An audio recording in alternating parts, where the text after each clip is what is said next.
ఎక్కడా నీ అన్న కాశీ?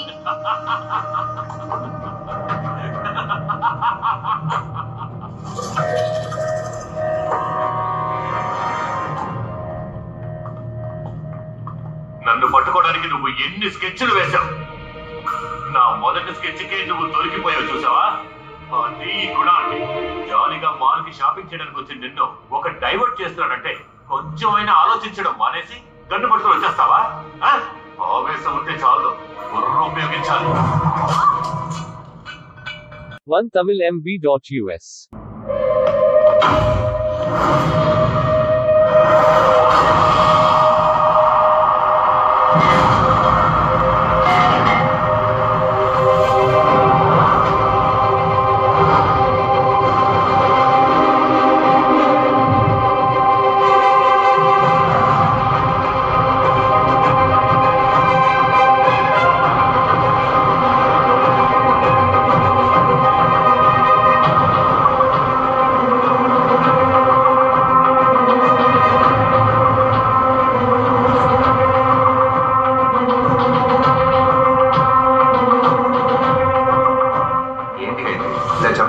షాపింగ్ మధ్యలో వదిలేసి వచ్చేసాను. రాగద్దాం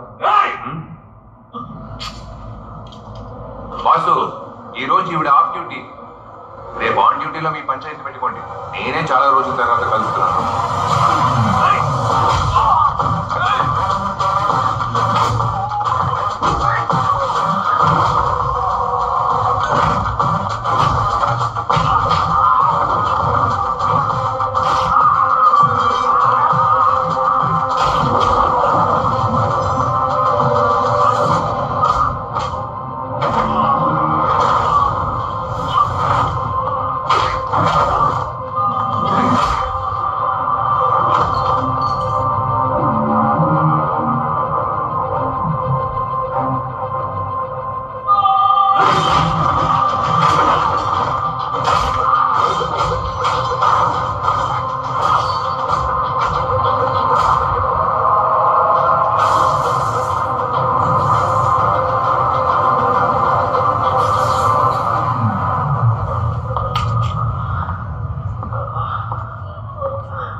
తనైనా పోలీసు, నేను మిలిటరీ.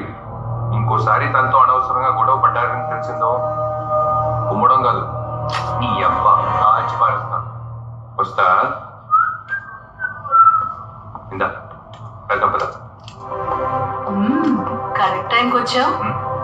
మరి నీకు ఒక ప్రాబ్లం అంటే చూస్తూ ఊరుకుంటానా? లేపేస్తాను.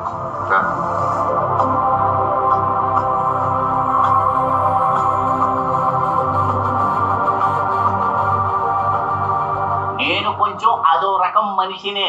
అన్నిటినీ ఎందుకని ఆరా తీసి ప్రశ్నిస్తా. ఓ కెలికి కెలికి కూపి లాగుతా. అదే నా క్యారెక్టర్. గాయత్రి చెప్పింది. ఏం చెప్పింది? అది నాకు బాబాయే ఎంత, ఆయన ఒప్పుకుంటే చాలు అంది. పెంపకం.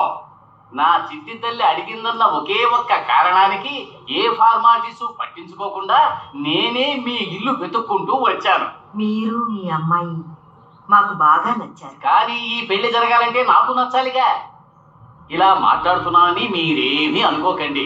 ఎందుకంటే నా అన్న, అదే దీని బాబు, పోలీసు, చాలా నిజాయితీగా ఉండేవాడు. ఏం లాభం, ఉండడానికి ఒక్క ఇల్లు కూడా లేదు. నా బిడ్డ వెళ్లే చోట ఎలాంటి ఇబ్బంది పడకూడదు కదా, అందుకే ఇన్ని క్వశ్చన్లు వేయాల్సి వస్తుంది. మీ అబ్బాయి గుణగణాలు లక్షణాలు ఓకేనే, కానీ క్యాష్ ఏవైనా 4 రాళ్ళు వెనకేసుకున్నాడా అని. ఎవరి దగ్గర చేసి చచ్చుకుంటా బతకడానికి కావలసినంత డబ్బులు సార్. మర్యాద గల కుటుంబం. గాయత్రిని కంటికి రెప్పలా చూసుకుంటాను. మర్యాద గల కుటుంబం అంటే 3 తరాలుగా ఈ దేశం కోసం ప్రాణత్యాగం చేసిన కుటుంబం సార్ మాది. ఈ దేశం కోసం ఎంత రక్తం చెందించాము ఆ షోకేస్ చూస్తే తెలుస్తుంది. అందులో ఉన్న మెడల్స్ చెప్తాయి మా కుటుంబం గురించి.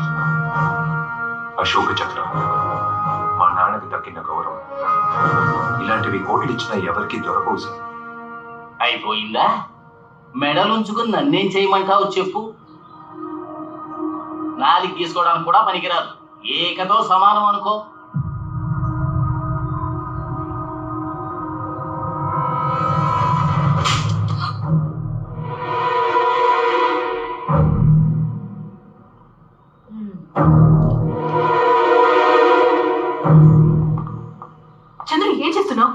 వయసులో పెద్ద అనే మర్యాద లేకుండా నా బాబాయిని కొడతావా?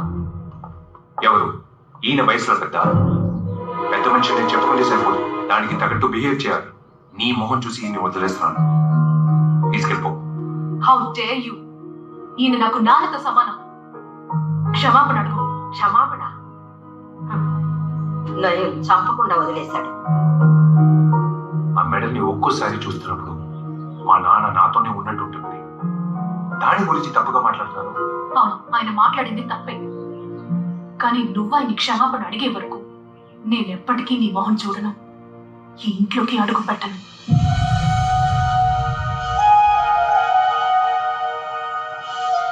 రండి బాబాయ్, వెళ్దాం. గాయత్రి, తాను మాట్లాడింది తప్పని ఆయనే క్షమాపణ అడిగే వరకు నేను నిన్ను పెళ్లి చేసుకునే ప్రసక్తే లేదు. రే, నువ్వు ఇష్టపడిన అమ్మాయి రాతాను. పర్లేదు నాన్న, వెళ్ళి. నాకు మా నాన్న గౌరవమే ముఖ్యం.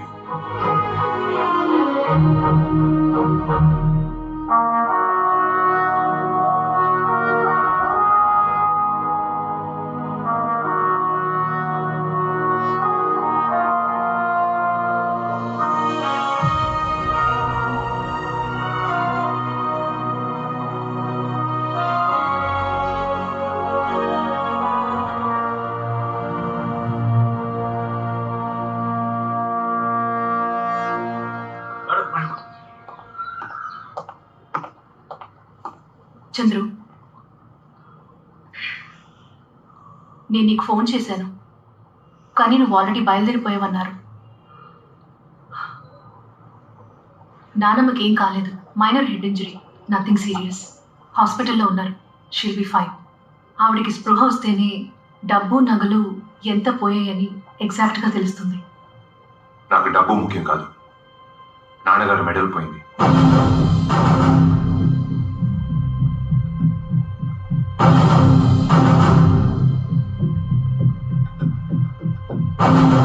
నాకది కావాలి. ఎవరు? తెలీదు. మొత్తం కలిపితే 50 ఏళ్ళు ప్లాన్ చేశారు. నాన్నమ్మ ఏ హాస్పిటల్ ఉంది?